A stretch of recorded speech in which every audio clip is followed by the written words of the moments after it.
fibrosis.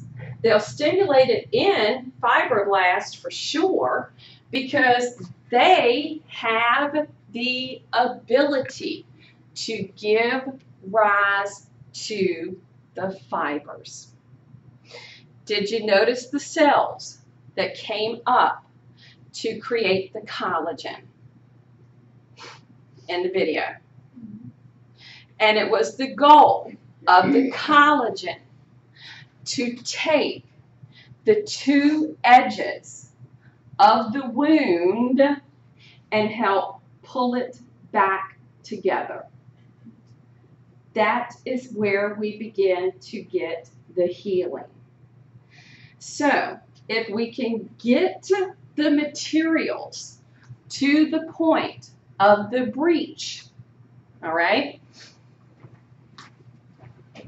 all of this can occur, healing can take place. Sometimes, however, the wound is too great. That may need some help to get that done. Under normal conditions, we should have about, in a normal blood count, we should have anywhere from like 130,000 to about 400,000 platelets. We're going to see that the production comes from, is helped, we should say, by the liver in creating the platelets. Platelets have a lifespan of about 5 to 6 days. So they are something that's continuously produced. In the formation of wound healing, the three mechanisms, which we've looked at in the video, all right, we'll now see it in the pictures. There are three mechanisms that are present. Under normal conditions, these mechanisms occur the same way every time there's a breach, okay? If conditions, and when I say normal conditions, you know, they kind of showed like the little piece of metal. Think about paper cut. Think about, you know, like if you slice your finger with a knife. Normal conditions. Traumatic conditions, things can be definitely different. Okay, somebody who may have been in a huge car wreck and has some major trauma, okay, any type of huge wounds that occur, things can be different, but the process tries to work the same way every time. It's just every time might not result in closure and healing of the wound. All right? Think about, for example, someone who may have had a 2nd or 3rd degree burn. All right? That wound might be huge, like this. There are not two ends that can come together and close up. So a lot of times, what they may do is a skin graft. And that offers these tissues, hopefully, the condition to work from the underside healing. Okay? So that's what I'm trying to say. It doesn't matter. They try to work the same way. It's under little minor conditions that it'll do it all the time. Does that make sense? If you have a great big huge gaping wound, you're going to need help closing it up. You might need stitches.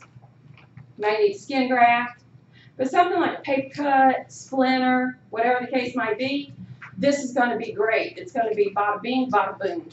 45 seconds, you're done. Okay? So, the three mechanisms. The first one that happens is called a vascular spasm. And it's just like the name implies. If there was a breach into that vessel, the vessel went,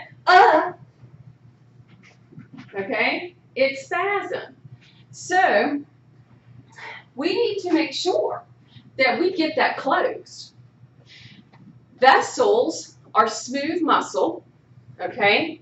So what it will do is we will try to get vasoconstriction,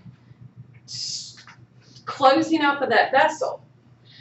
Platelets get to release chemicals, like for example, serotonin.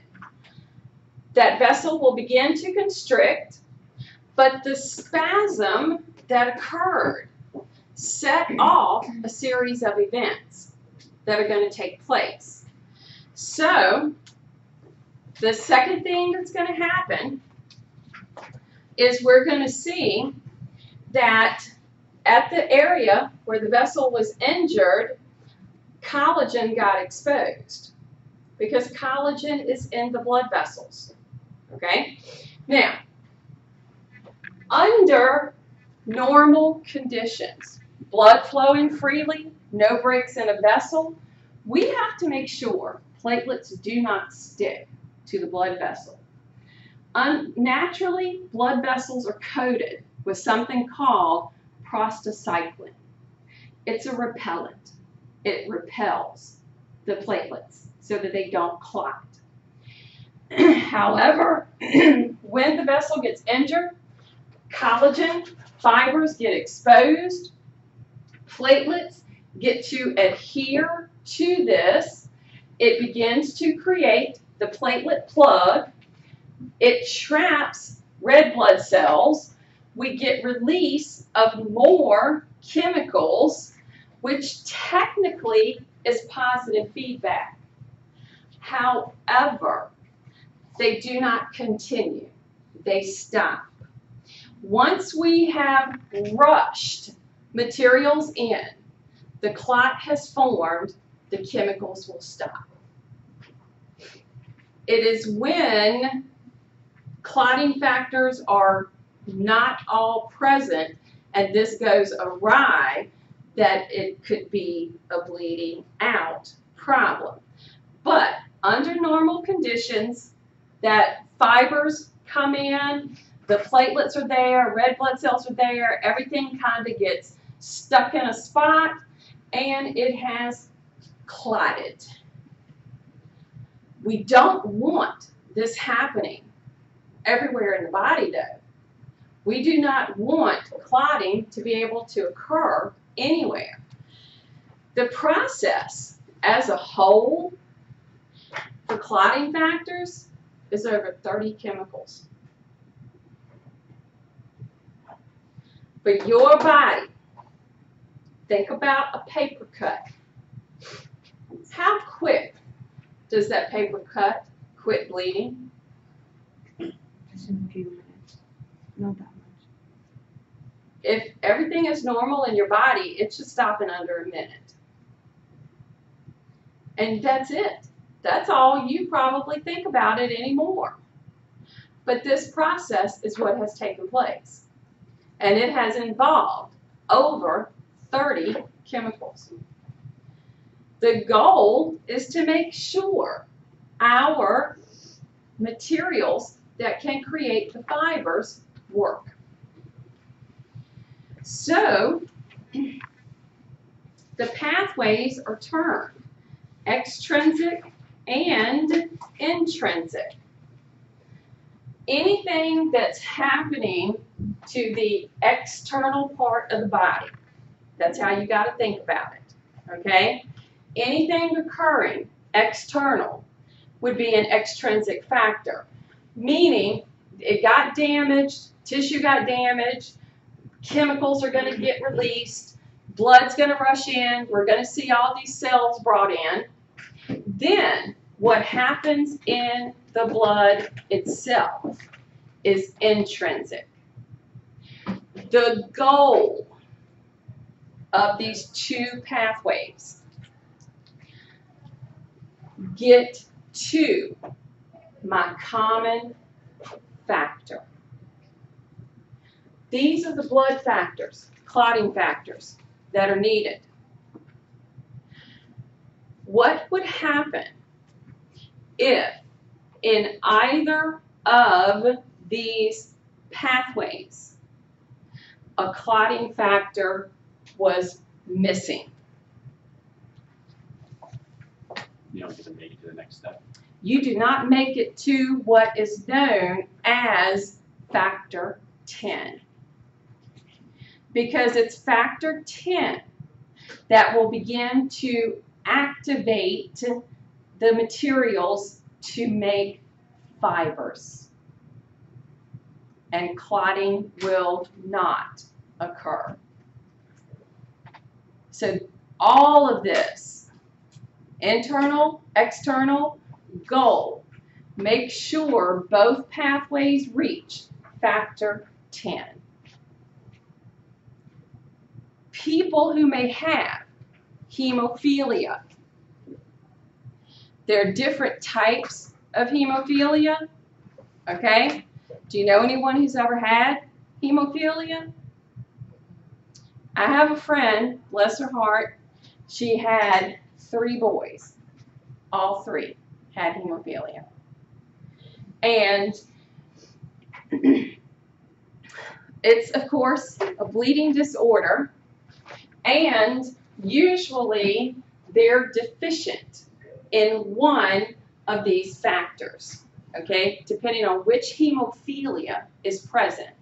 So when something happens, whether internal or external, they never reach the point to be able to clot. If it's something that was an external breach, they're bleeding and it won't stop.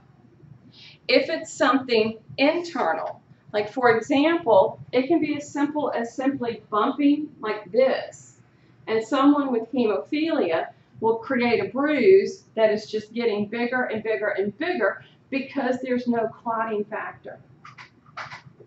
They usually have to go and get infused with the clotting factor to stop the bleeding. So, what's important about all these factors, I'm not asking you to know them all, okay?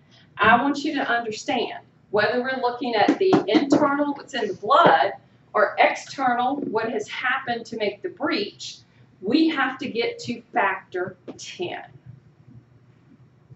Okay? Once we have a clot and the clotting factors get activated, it's a cascade reaction, which is why people with normal clotting factors, this occurs quickly. Blood, anything that might cause you to have a breach in your skin, it stops rather quickly. Something that is important for them to work correctly, you got to have calcium. So once again, another way that the body uses calcium. Once the clots are done with their work, they have to dissolve. So there are situations that happen in the body, and they will stimulate the breakdown of the blood clot. If it's a situation where a clot has formed incorrectly and the body, didn't have a breach or anything, this may be where medication might be needed, okay? Might need something by way of your blood vessels. You might need to take medicine by mouth, but there's something that might be needed to break it down.